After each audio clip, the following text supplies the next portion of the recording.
कि indirect method में हमें बस एक चीज सुन लो, यहां पर कुछ बच्चों को प्रॉब्लम है।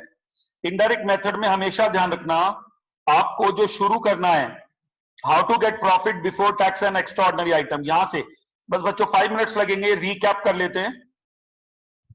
जैसे टीवी सीरियल में होता है, वो पिछला सीन बताते हैं कि कहां थे जी, जस्ट रिकैप करते हैं। देखिए,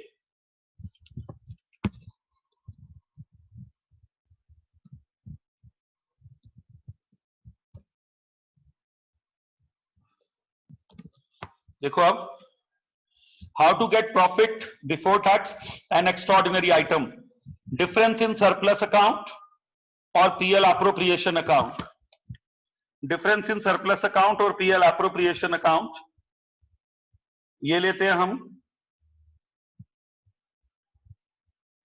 और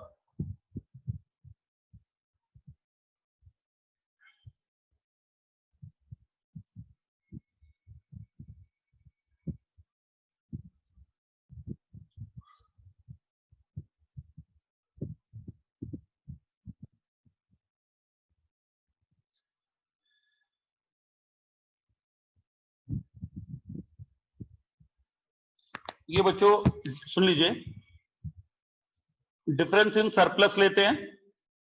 यहां पर ये एक प्रॉब्लम है, क्या प्रॉब्लम है इसको देखिए आप, ये एक प्रॉब्लम है यहां पर कि हमें ये अरेंज करना होता है, डिफरेंस इन सरप्लस और पीएल अप्रोप्रिएशन। क्लोजिंग में से हम ओपनिंग घटाते हैं, क्लोजिंग में से हम ओपनिंग घटाते हैं, ये हमको मिलेगा बैलेंस शीट में। एड बैक करते हैं items debited in surplus, add back करते हैं आइटम्स डेबिटेड इन सरप्लस, मतलब एप्रो में जो आइटम एड बैक हुई है, transfer to general reserve, preference dividend, equity dividend, dividend distribution tax, इनको हम एड बैक करते हैं, तो ये आ जाता है profit after tax. It is called profit after tax. इसको प्रॉफिट आफ्टर टैक्स में हम इनकम टैक्स का प्रोविजन जो पीएल में गया वो जोड़ते हैं, यह आ जाता है पीबीटी। उसके बाद कोई एक्स्ट्रा ऑर्डिनरी रिसीट जो कि प्रॉफिट एंड लॉस में पहले से जुड़ी हुई है उसको माइनस कर देते हैं, यह आ जाता है PBT and profit before tax and before extraordinary item. इसमें हम क्या करते हैं बच्चों, इससे हम ऑपरेटिंग एक्टिविटी शुरू करते हैं, इससे भी बिगिन ऑपरेटिंग एक्टिविटी। अब हम देखिए यहां पे आ जाते हैं, इनडायरेक्ट मेथड के इससे शुरू करते हैं, कैश फ्रॉम ऑपरेटिंग एक्टिविटी। बस बच्चों 5 मिनट्स लगेंगे मुझे। यहां पे आता है add back non cash, non operating और financial nature items, non cash, non operating और फाइनेंशियल नेचर आइटम। आप कोशिश करो आपको परफॉर्मा याद हो जाए, प्लीज इस रिवीजन से कोशिश करो कि परफॉर्मा याद हो जाए। Depreciation on fix asset, goodwill return of, ये आपको ढूंढना होगा। प्रीलिमिनरी एक्सपेंस रिटर्न ऑफ, मैंने आपको बताया था महिमा, सुन लो बेटा, मैंने ये बताया था, ये बच्चा पूछ रहा है महिमा कि कैसे पता चलेगा डायरेक्ट या इनडायरेक्ट मेथड है। यदि आपको डायरेक्ट मेथड के इंग्रेडिएंट नहीं मिल सकते, आपको कैश सेल्स नहीं मिल रहा, कलेक्शन फ्रॉम डेटर्स नहीं मिल रहा, पेमेंट टू क्रेडिटर्स नहीं मिल रहा, वेजेस पेड नहीं मिल रहा, ऑल अदर एक्सपेंसेस पेड नहीं मिल रहा, तो समझो आपको डायरेक्ट मेथड नहीं लगा पाएंगे आप। You won't be able to apply direct method, आप डायरेक्ट मेथड ऐसे में नहीं लगा पाएंगे। इसलिए आपको कौन से मेथड पे जाना पड़ेगा, आपको इनडायरेक्ट मेथड पे जाना पड़ेगा। और मैंने कल भी कहा था मेजॉरिटी ऑफ द क्वेश्चंस में इनडायरेक्ट मेथड लगता है, मेजॉरिटी ऑफ द क्वेश्चंस में इनडायरेक्ट मेथड लगता है। डेप्रिसिएशन ऑन फिक्स्ड एसेट्स को ढूंढ लेंगे आप, क्योंकि बैलेंस शीट गिवन होती है, 2 बैलेंस शीट गिवन होती है। जब 2 बैलेंस शीट गिवन होगी तो आप आसानी से डेप्रिसिएशन ढूंढ सकते हैं, नीचे 1-2 लाइंस दी होती है, टैक्स का अकाउंट बनाना पड़ेगा, आज यही मैं करने वाला हूं बच्चों। Cash flow is a solid concept, solid, her interview में पूछा जाता है ये, हर इंटरव्यू में। Goodwill return of, intangible assets return of, preliminary expenses return of, discount on debentures return of, finance cost, interest on debenture add back करने हैं जो PL में गए, पीबीटी जो क्रिएट हुआ उसे ऐड बैक करना है, loss on sale of fixed assets और इन्वेस्टमेंट्स को भी हमें ऐड बैक करना है। फिर हमें ये सब ऐड बैक करने के बाद नॉन ऑपरेटिंग आइटम्स हमें लेस करनी है, जैसे डिविडेंड और interest on investment, profit on sale of fixed assets और इन्वेस्टमेंट्स, यह आ जाएगा operating profit before working capital. अब ऑलमोस्ट एंड आने वाला है, इसमें decrease in stock debtors BR prepaid, इसका भी जवाब देना है अभी कि ये क्यों हम इसको ऐड करते हैं। Decrease in stock debtors BR prepaid, इसको हमें क्या करना है, डिक्रीज को, जो डिक्रीज है इसको ऐड करना है। करंट एसेट्स की 3-4 आइटम का जो डिक्रीज है इसे ऐड करना है। Increase in creditors BP outstanding expense, इनको ऐड करना है। Increase in debtors BR prepaid expense stock, इनको माइनस करना है। Decrease in creditors BP outstanding expense को भी माइनस करना है। ये हमारा इनडायरेक्ट मेथड चल रहा है। बस इसके बाद ये आ जाएगा cash from operating activity before income tax, इसमें से इनकम टैक्स पेड माइनस कर दो तो आ जाएगा एक्स्ट्रा, और ये जो भी अमाउंट आएगी उसमें एक्स्ट्रा ऑर्डिनरी आइटम जोड़ दो। ऊपर घटाई थी, शुरू जब किया था इसको घटाया था, अब जोड़ दो। तो बस ये हमारा एक्स्ट्रा ऑर्डिनरी आइटम प्लस करने के बाद कैश फ्रॉम ऑपरेटिंग एक्टिविटी आ जाता है। अब हमारा अगला स्टेप आता है, ये बहुत आसान होता है, investing activity, sale of fixed assets and investments. जहां पैसा हमने इन्वेस्ट किया, जहां पैसा हमने इन्वेस्ट करा, यदि हमने इन्वेस्टमेंट बेचे कैश आएगा, यदि हमने इन्वेस्टमेंट खरीदे कैश जाएगा। तो sale of investments and fixed assets, purchase of fixed assets में कैश जाएगा, सेल में आएगा। दिमाग लगाओ, cash to fixed asset, cash to investment, cash आएगा। फिक्स्ड एसेट्स खरीदे, गोइंग आउट, मेरे एक्शन से पता लग रहा होगा, गोइंग आउट, बाहर जा रहा है। फिर आता है increase on investment, income on investment, income on investment, income on investment received, income on investment received, इसको प्लस करना है, plus. Rent of godown received, इसको भी प्लस करना है। यह आ जाएगा हमारा कैश फ्रॉम इन्वेस्टिंग एक्टिविटी। फिर cash from financing activity, financing का मतलब है preference shares, debentures, equity shares, इनकी वजह से जो कैश का आना जाना हुआ, preference shares, equity shares, preference shares, equity shares और डिवेंचर्स, इनकी वजह से जो कैश का आवागमन है, आना जाना है, उसको हम बोलते हैं फाइनेंसिंग एक्टिविटी। इसको बोलते हैं financing activity. Issue of share capital और इक्विटी कैपिटल और प्रेफरेंस शेयर कैपिटल, कुछ भी हो, कोई भी हो।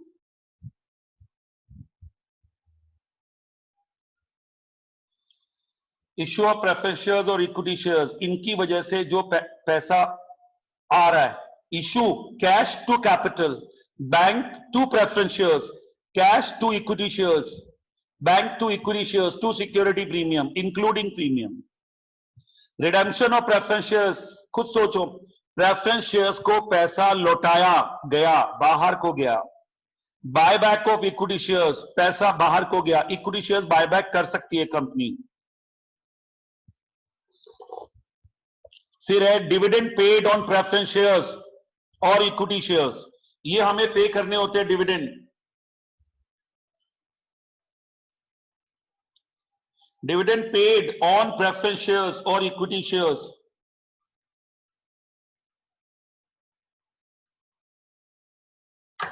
ये हमने जो पे किया, dividend distribution tax paid, DDT paid, इसको माइनस करना है। डिबेंचर्स इशूड, पैसा आ रहा है। डिबेंचर्स रिडीम्ड, पैसा जा रहा है। इंटरेस्ट ऑन डिबेंचर्स पेड, पैसा जा रहा है। जो जा रहा है ये ब्रैकेट का मतलब नेगेटिव है। ये हमारी फाइनेंसिंग एक्टिविटी आ गई। अब हमें क्या करना है, तीनों एक्टिविटी के टोटल को लेना है। तीनों एक्टिविटी के टोटल को लेना है। तीनों एक्टिविटी के टोटल को, total of all three activities.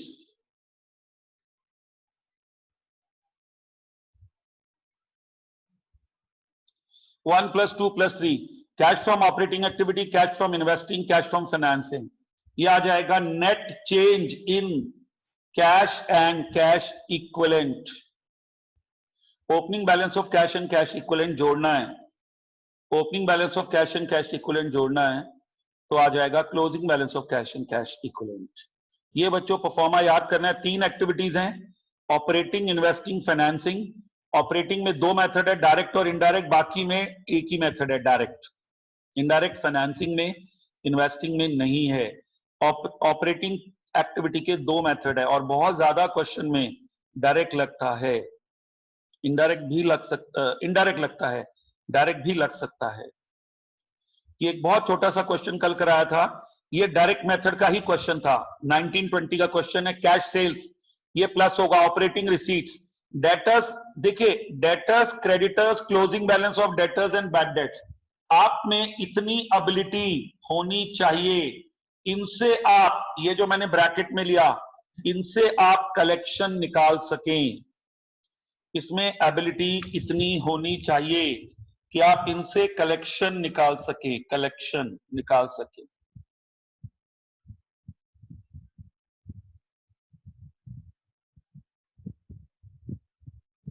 ठीक है,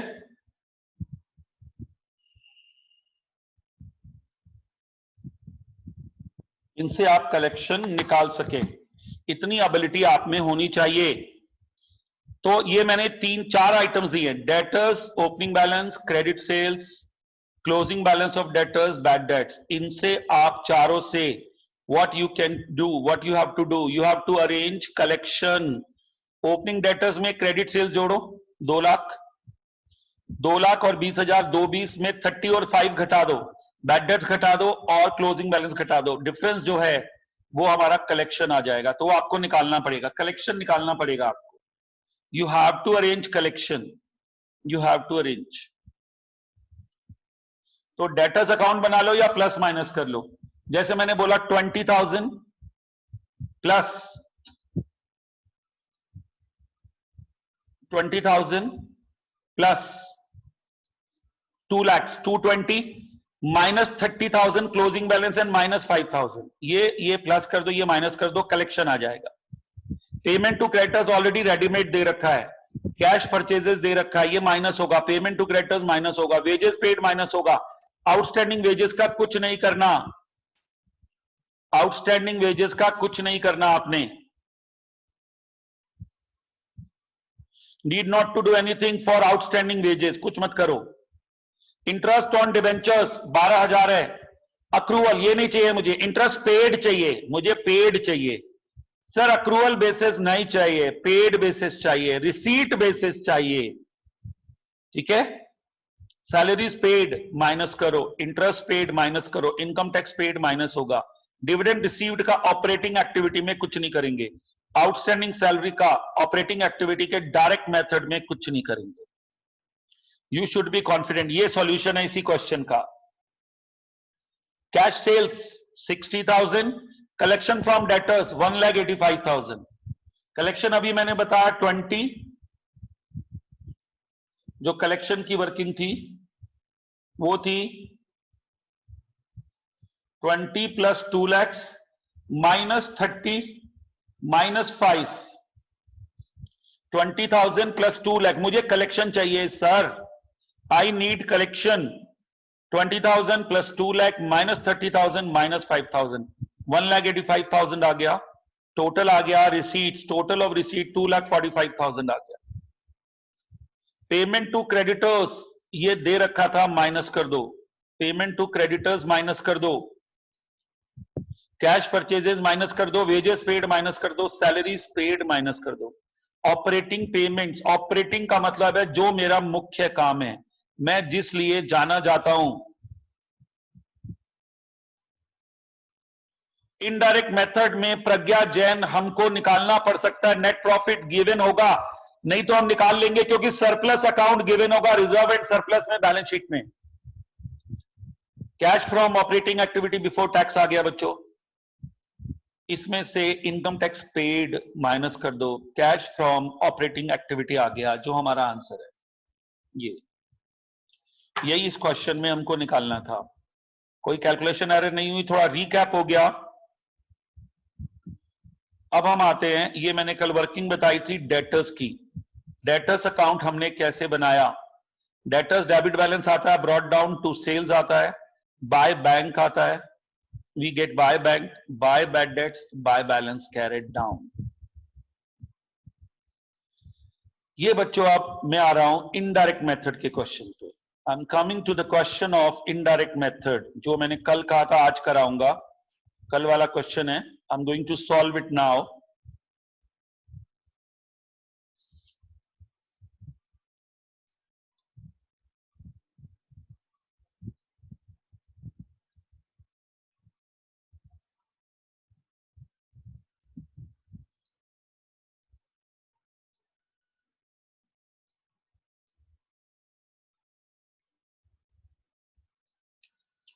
एक बार क्वेश्चन को देख लीजिए, अभी मैं इसको कराने जा रहा हूं। शेयर कैपिटल 4 से 6 हो गई, फाइनेंसिंग में जाएगी। पीएल सरप्लस यहां है कुछ, जो अभी एक बच्चा पूछ रहा था हमसे, here is the point. PL और सरप्लस में 88 से 128 का गैप है, there is a gap of 88 and 128 के बीच में गैप है, ये गैप मुझे लेना है। जनरल रिजर्व बढ़ रहा है, सिक्योरिटी प्रीमियम बढ़ रहा है, मगर ये एड बैक नहीं होगा। प्रोविजन फॉर टैक्स मुझे कंसिडर करना है। Further information, dividend paid, DDT paid, debt on fixed assets, yes, and income tax paid, ये मुझे लेने हैं। देखिए अब इसका solution, I am going to do it. Cash from operating activity निकालना है, और ये फर्दर इंफॉर्मेशन थी। Loss on sale of fixed asset 3000, interest on debentures 6000, debtors opening balance closing balance difference लेना है, creditors opening balance closing balance difference लेना है, stock opening balance closing balance मुझे डिफरेंस लेना है।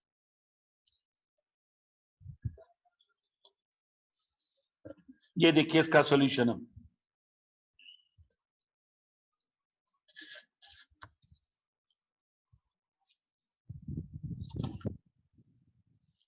सबसे पहले शुरू करना है इसको,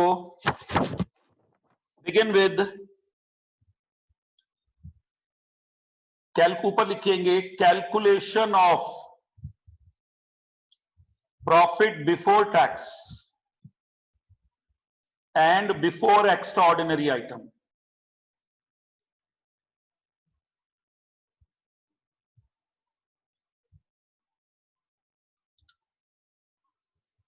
calculation of profit before tax and extraordinary item, इसमें ले लीजिए difference in surplus account,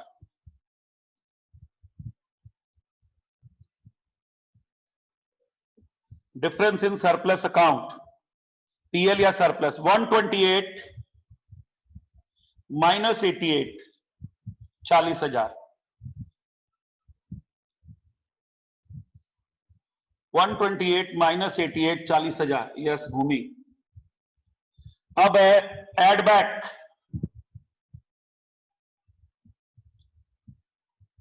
items debited in surplus account, जो जो सरप्लस अकाउंट के आइटम है जो अभी आपको बताई थी, transfer to general reserve, transfer to general reserve, transfer to debenture redemption reserve, dividend on preference shares, dividend on equity shares, dividend distribution tax, जो एप्रोप्रिएशन में आइटम आती है, जो शेयर होल्डर्स में बांटा जाता है और रिजर्व में ट्रांसफर होता है, वो चीजें एड बैक करनी है, वो चीजें हमें एड बैक करनी है। आइटम्स डेबिटेड इन सरप्लस में है डिविडेंड पेड, ये अप्रोप्रिएशन में जाता है। Dividend paid 12,000, DDT dividend distribution tax paid 2,400, ये सब प्लस होना है। और जनरल रिजर्व में ट्रांसफर टू जनरल रिजर्व 40 से 65 हो गया, प्लस 25। यस लिपिका।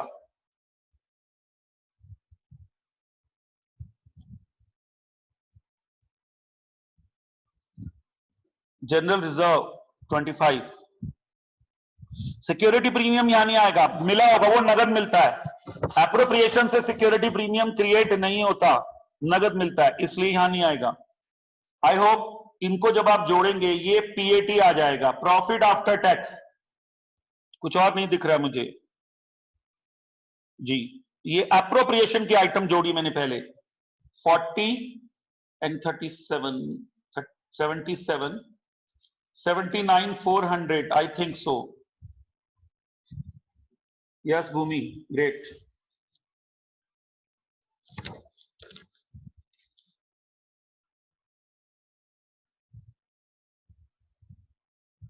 $79,400।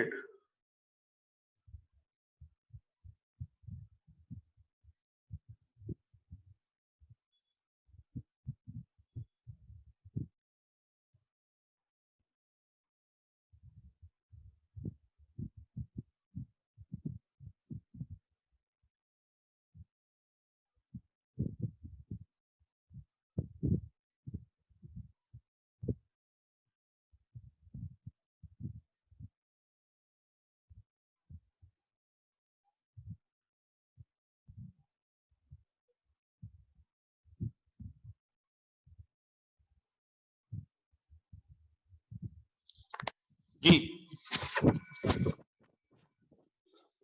अब आगे ये पीएटी आ गया हमारा, profit after tax. It is profit after tax. अब इसके बाद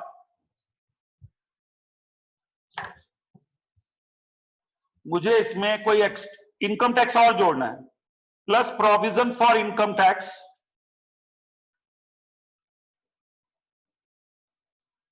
क्रिएटेड डेबिटेड टू पीएल।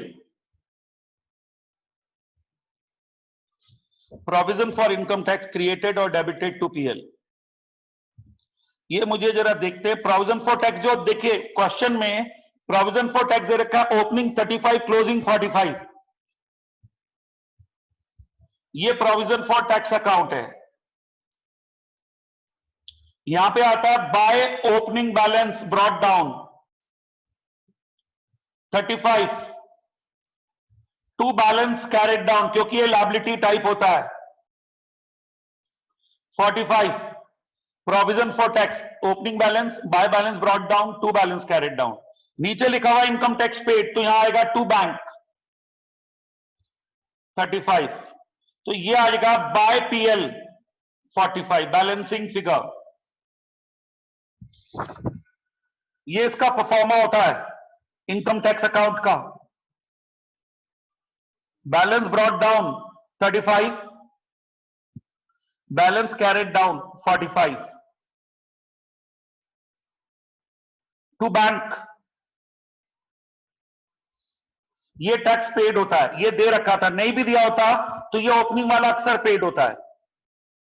फिर ये बैलेंसिंग फिगर आ गया। फिर से इसी को बता रहा हूं एक बार, अगेन इसी को बता रहा हूं।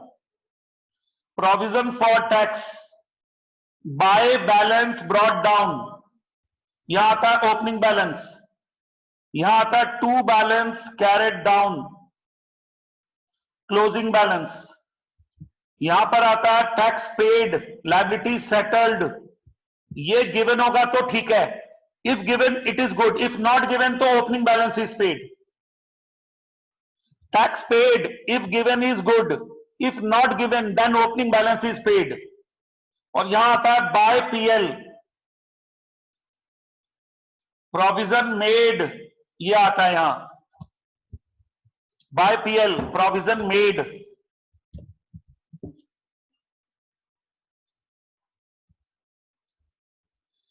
Balance brought down opening balance, balance carried down closing balance. Tax paid if given is good. If not given, if tax paid is given, it is debited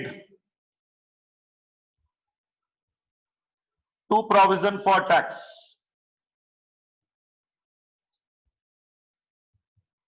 If tax paid not given,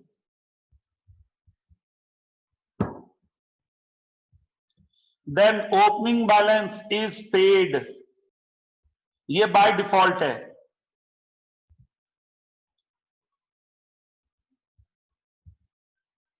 ये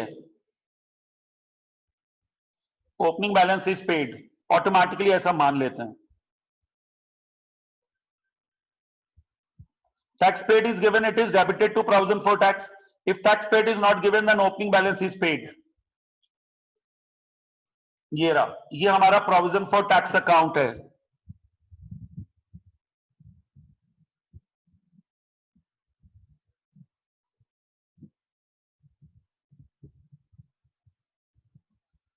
अब यहां पर मुझे provision for income tax add back करना है 45,000, इसको add back कर दो। 1,24,400 ये मेरा आ गया पीबीटी, ये मेरा पीबीटी आ गया। इससे मेरा शुरू होगा,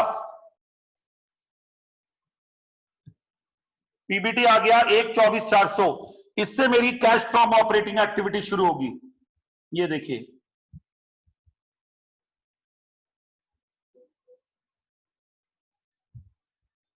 cash from operating activity, indirect method TBT 124,400 ये हमने अरेंज किया।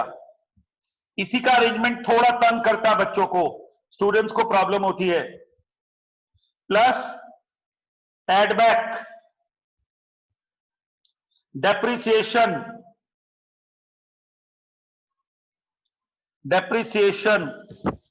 On fixed asset 7,600 plus loss on fixed assets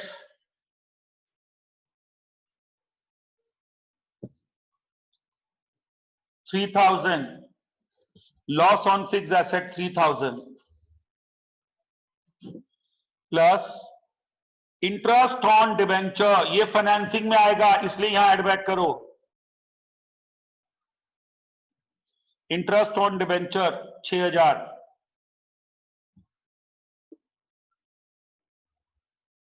loss बस यही है, इनको जोड़ दो। ये आएगा cash from operation before working capital changes, cash from operation before working capital changes.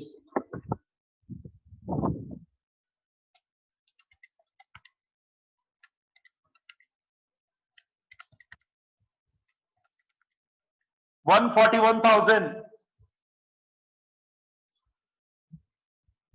141 जी जी जी बिल्कुल ठीक, 141,000, 1,41,000 आ गया। अब इसमें वो स्टडी करो, changes in current asset and current liability में था, डेटर्स 10 से 15 हो गए, less decrease in debtors, increase in debtors को लेस करना होता है।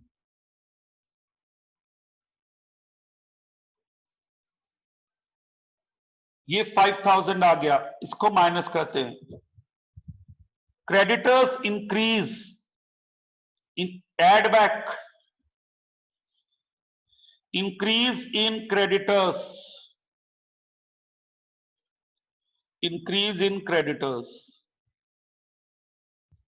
5 से 27 हो गए, plus add decrease in stock,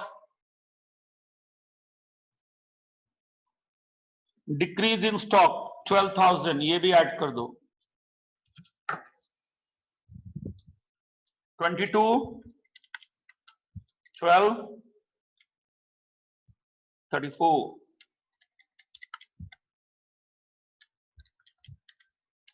ये आ गया 170 minus income tax paid,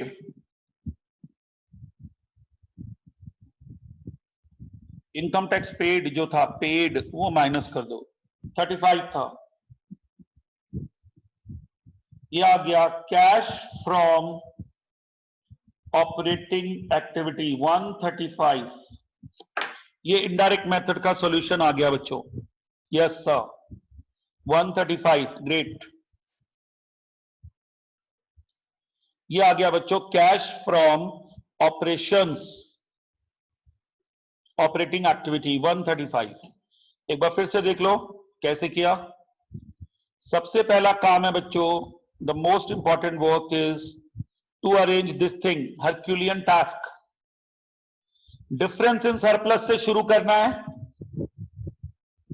surplus के डिफरेंस से शुरू करना है। 128 minus 88, closing minus opening. Add back items debited in surplus account और पीएल एप्रो अकाउंट।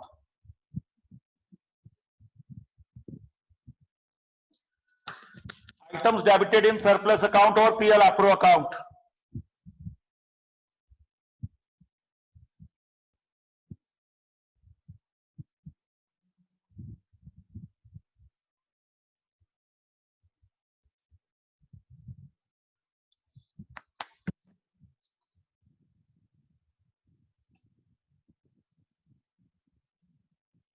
ठीक है, अब हमने सरप्लस ले लिया, क्लोजिंग माइनस ओपनिंग। एप्रोप्रिएशन में आने वाली आइटम्स को हमको पता होना चाहिए क्या क्या चीजें एप्रोप्रिएशन में आती हैं। I am telling you, transfer to general reserve आता है ड्यूरिंग द ईयर, वो लेना है। डिबेंचर रिडेम्पशन रिजर्व में जो ट्रांसफर किया वो लेना है। डिबेंचर रिडेम्पशन रिजर्व में जो ट्रांसफर किया वो लेना है। प्रेफरेंस डिविडेंड पेड जो एप्रो में आया होगा वो एड बैक करना है। Dividend distribution tax add back करना है। इक्विटी डिविडेंड एड बैक करना है, ये एड बैक करने हैं। Propose dividend of the current year होता तो एड बैक करना है, पुराना रूल है। इन जो एप्रोप्रिएशन में आइटम आई होंगी उनको एड बैक कर दो। जब आप एप्रोप्रिएशन में उल्टा चलेंगे तो आपको पीएटी मिल जाएगा, अपने आप पीएटी बन जाएगा वो। ये पीएटी आ गया, प्रॉफिट आफ्टर टैक्स। लेकिन मैंने बहुत अलर्ट होकर, मुझे पता था, मैंने यहां डेप्रिसिएशन नहीं जोड़ा, मैंने सिक्योरिटी प्रीमियम भी नहीं जोड़ा, क्योंकि सिक्योरिटी प्रीमियम फाइनेंसिंग एक्टिविटी होता है, तो मैंने वो चीजें नहीं जोड़ी भाई। आई न्यू कि ये फाइनेंसिंग होता है।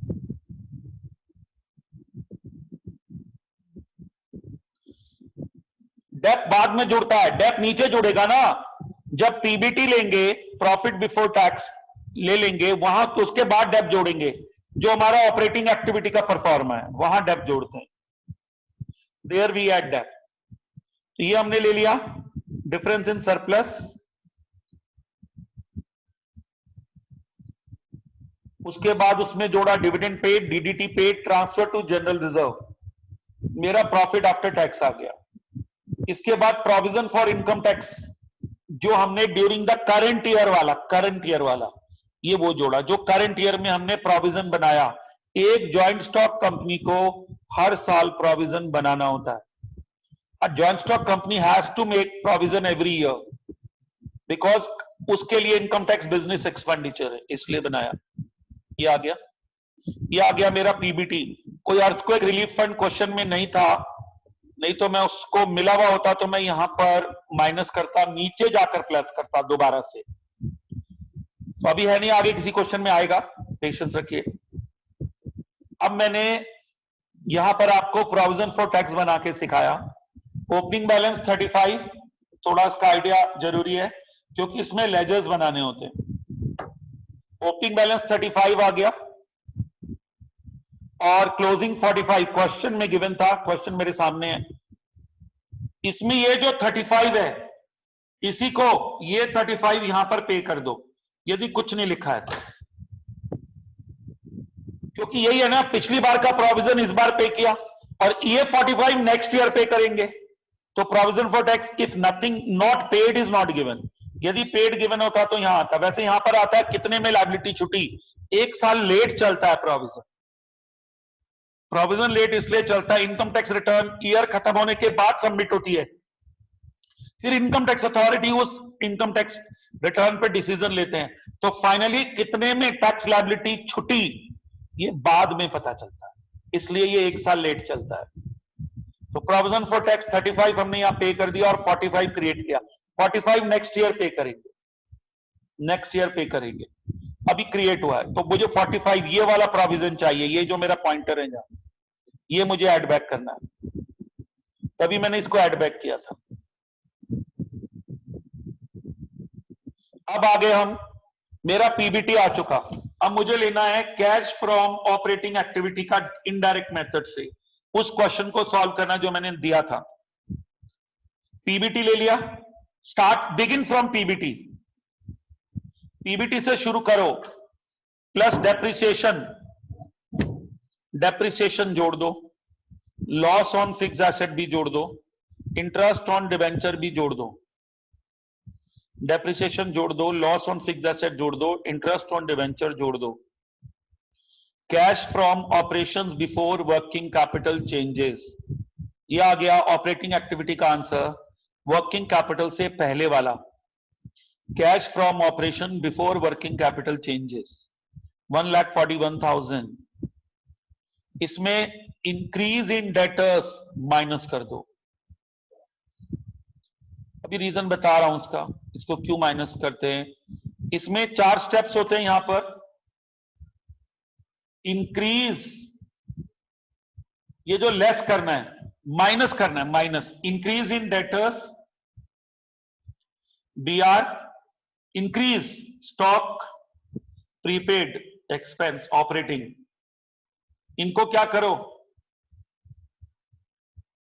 लेस करना है। यदि ये इंक्रीज हो रहे हैं, इंक्रीज हो रहे हैं तो लेस करना है, और यदि यही आइटम डिक्रीज हो रही है ऊपर वाली तो प्लस कर दो। If decrease, above item decreased then plus, मतलब debtors, BR, stock, prepaid expense, यदि माइनस हो रहे हैं, माइनस हो रहे हैं, डिक्रीज्ड हो रहे हैं तो क्या करो, ऐड करो, प्लस करो इनको, डिक्रीज हो रहे हैं तो प्लस करो। अभी आपने देखा था डेटर्स इंक्रीज हो रहे थे हमारे वाले क्वेश्चन में, तो मैंने लेस किया था, ये देखिए मैंने लेस किया था, डेटर्स इंक्रीज हो रहे थे मैंने लेस किया था, और क्रेडिटर्स इंक्रीज हो रहे थे मैंने प्लस किया था, क्रेडिटर्स इंक्रीज हो रहे थे मैंने प्लस किया था, डिक्रीज इन स्टॉक भी मैंने प्लस किया था, स्टॉक डिक्रीज हो रहा है मैंने प्लस किया, क्रेडिटर्स इंक्रीज हो रहे हैं मैंने प्लस करे, डेटर्स इंक्रीज हो रहे थे मैंने माइनस करा। इसका मतलब करंट लायबिलिटी इंक्रीज तो प्लस, डिक्रीज तो minus, changes, creditors, BP, outstanding. Current assets में स्टॉक, डेटर्स, बीआर, इनको इंक्रीज हो रहे हैं तो माइनस, डिक्रीज हो रहे हैं तो प्लस।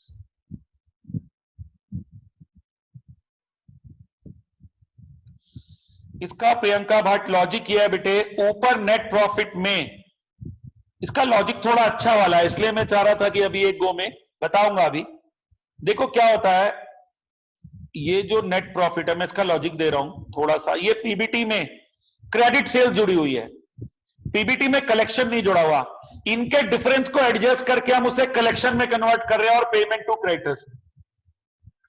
देखो जो नेट प्रॉफिट होता है वो ये बताओ मुझे, उसमें कैश सेल्स होती है जुड़ी हुई, उसका रिजल्ट होता है क्या वो कलेक्शन का रिजल्ट होता है या क्रेडिट सेल्स का रिजल्ट होता है?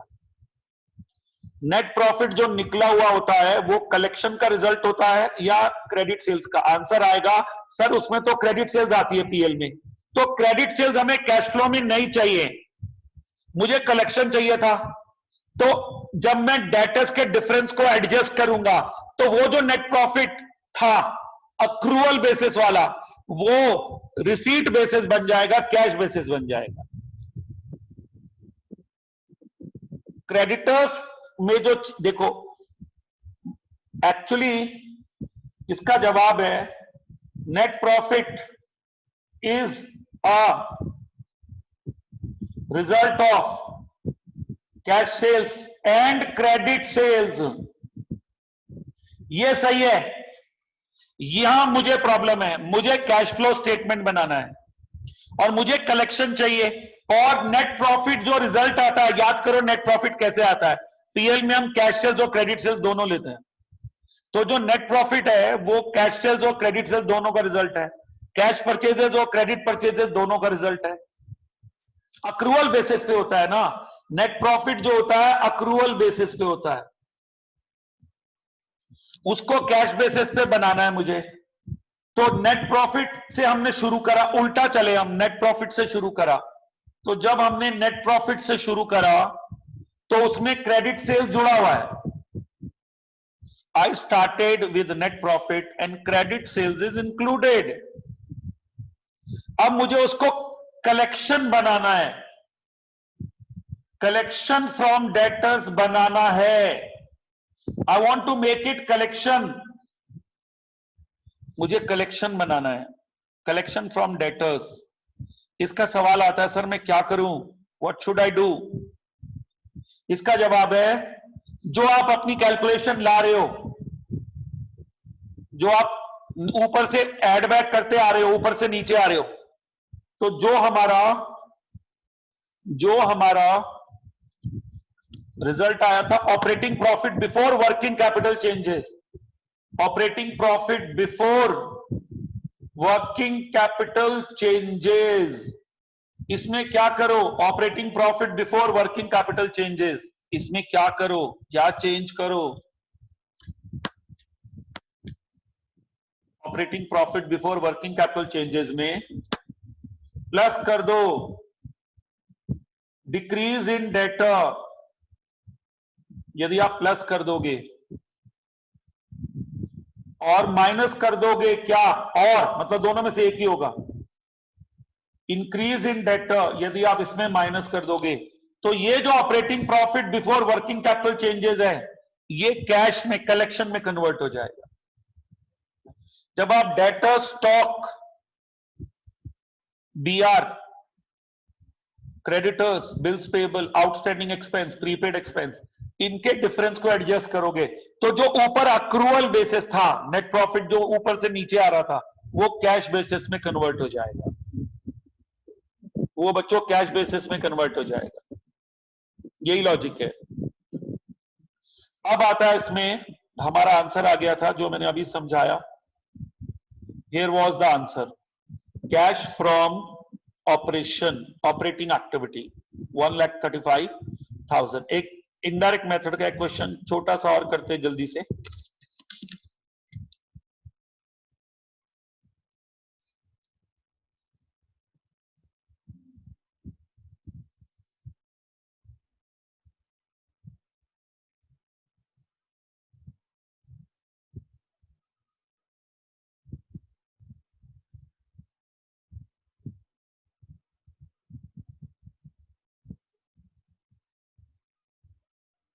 यस सर,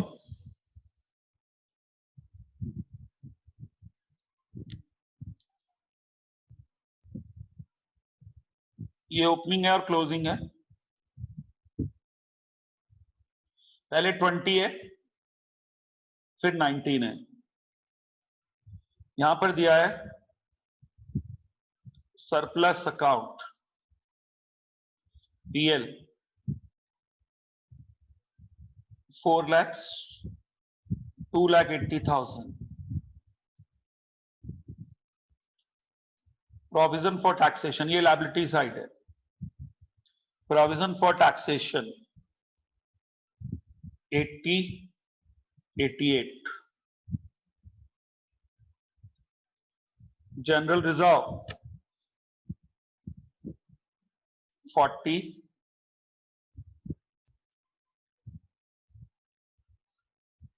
15,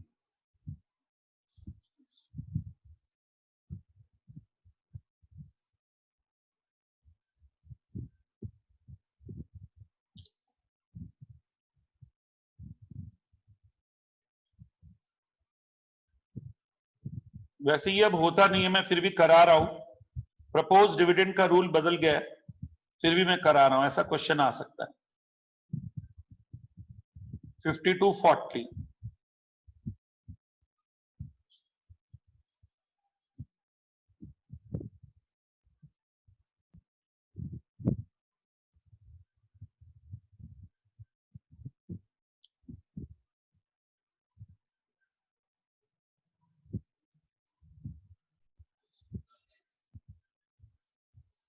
ये आ गया।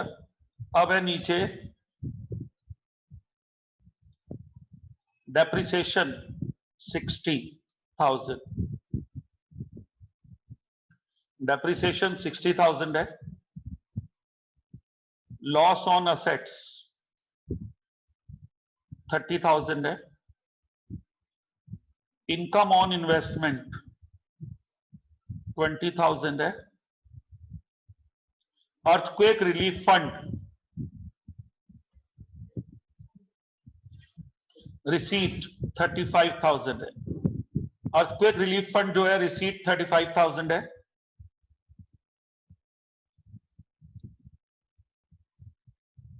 Income tax paid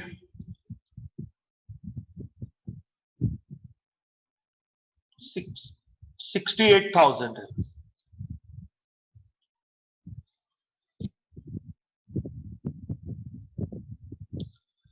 Debtors decreased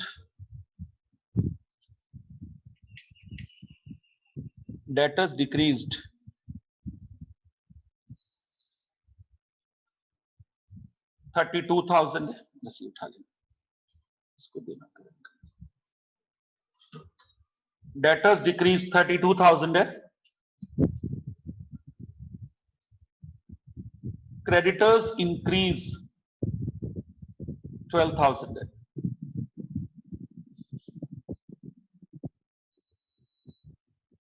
BP decreased 3,000 है। Stock increase 7,000 है। Stock increase 7,000 है।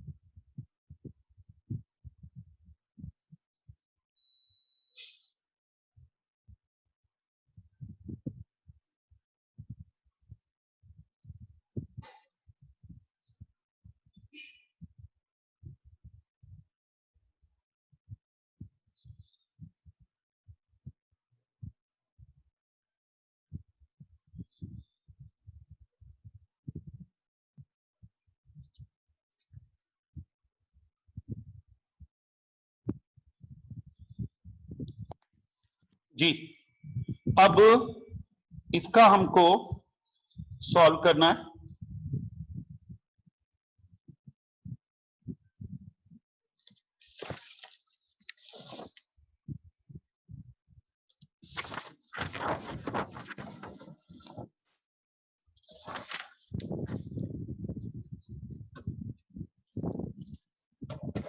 We have to solve it।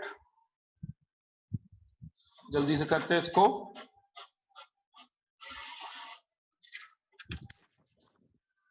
सबसे पहले शुरू करो डिफरेंस इन पीएल और सरप्लस। डिफरेंस इन पीएल और सरप्लस ये आ गया क्लोजिंग माइनस ओपनिंग 4 लाख। ध्यान से, क्लोजिंग पहले है, ओपनिंग बाद में है। 4 lakh minus 280, 120.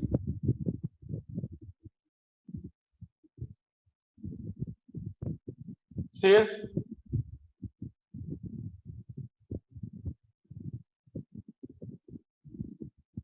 प्रपोज डिविडेंड बाद वाला ऑफ करंट ईयर 31 मार्च 20 वाला 52, ये डिविडेंड पीएल एप्रो में आता है, ये जुड़ेगा। जनरल रिजर्व में जो ट्रांसफर किया 25, ये जुड़ेगा।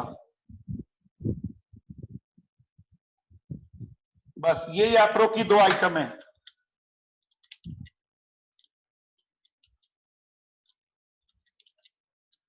$197, ये आ गया PAT plus provision for income tax,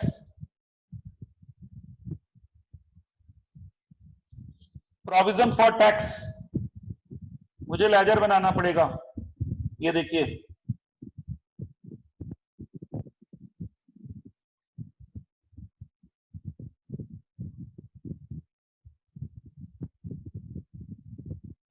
provision बना रहा हूं मैं, provision for tax, balance brought down, opening provision for tax का ओपनिंग था 88, क्लोजिंग 80, टैक्स पेड यहां आएगा टू बैंक, दे रखा नीचे 68 बाय पीएल, ये बैलेंसिंग फिगर आएगा।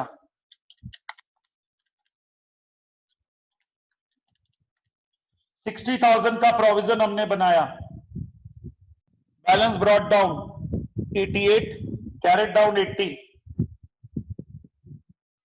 और इनकम टैक्स पेड ये यहां आता है, इनकम टैक्स पेड यहां आता है डेबिट में, ये बैलेंसिंग फिगर आ गया, ये जुड़ेगा ऊपर।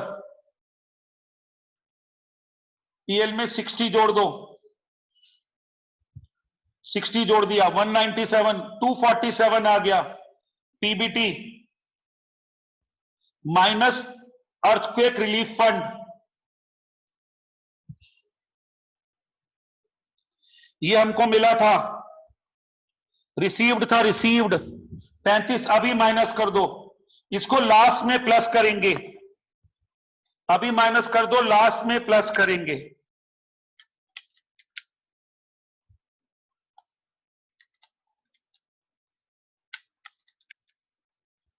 2122, ये आ गया PBT and profit before tax and before extraordinary item, ये आ गया 212, profit before tax and extraordinary item. PBT आया बेटा, पीबीटी इज, चेक करता हूं दोबारा से, हाँ 257 है, ठीक है ठीक है ठीक है, अच्छा वो जल्दी में कर रहा हूं ना टाइम की वजह से, तो आप चेक कर लेना जरा। 197 और 60, 257 बिल्कुल ठीक, और 35 माइनस कर दो, 222, 2,22,000, ये आ गया हमारा profit before tax and extraordinary item, बिल्कुल ठीक Lipika, thank you Pooja Bhandari, thank you so much. अब आ जाओ आगे, 2 मिनट का काम है और आगे, यहां से शुरू होगा cash from operating activity, PBT profit before tax, अभी अभी निकाला 2,22,000 plus depreciation,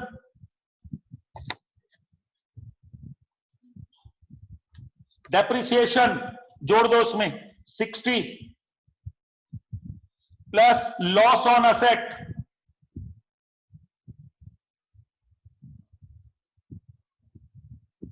loss on asset जोड़ दो 30 और माइनस इनकम ऑन इन्वेस्टमेंट, ये माइनस कर दो 20, ये आ जाएगा operating profit before working capital changes.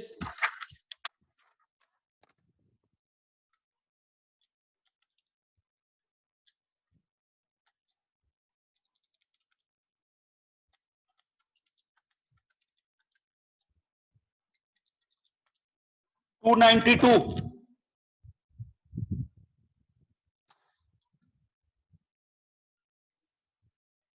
जी बच्चों, थैंक यू लिपिका। अब है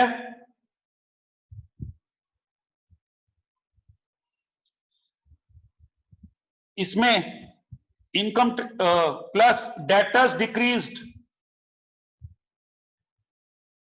डेटर जो डिक्रीज हुए इसे प्लस कर दो 32, क्रेडिटर्स इंक्रीज, ये भी प्लस कर दो,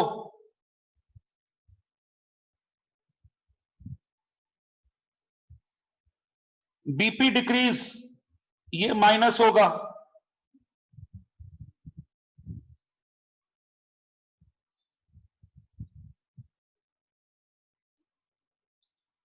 माइनस स्टॉक इंक्रीज,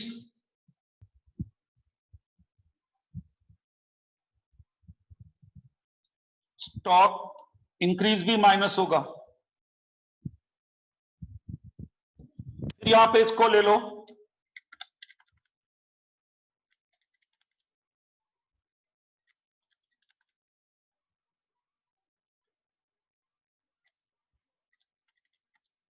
$326। जी ग्रेट, 326 आ गया। अब इसमें माइनस इनकम टैक्स पेड, जो इनकम टैक्स पेड था वो माइनस होगा, और प्लस अर्थक्वेक रिलीफ फंड जो रिसीव्ड था वो प्लस होगा, ऊपर घटाया था अब फिर प्लस कर देना लास्ट में इसको। अर्थक्वेक रिलीफ फंड था 35,